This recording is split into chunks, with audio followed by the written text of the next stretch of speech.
Hi friends, today we will talk about how to fix or how to solve the problem of Booksy app. You will click on settings. In this page you will go to apps, default apps, app settings. In this list you will go to above and you can search about Booksy app.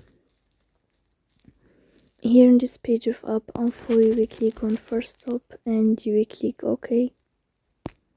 Here you will enter to the window of storage. Then we click on clear cache, but pay attention, don't click clear data because that can delete your account.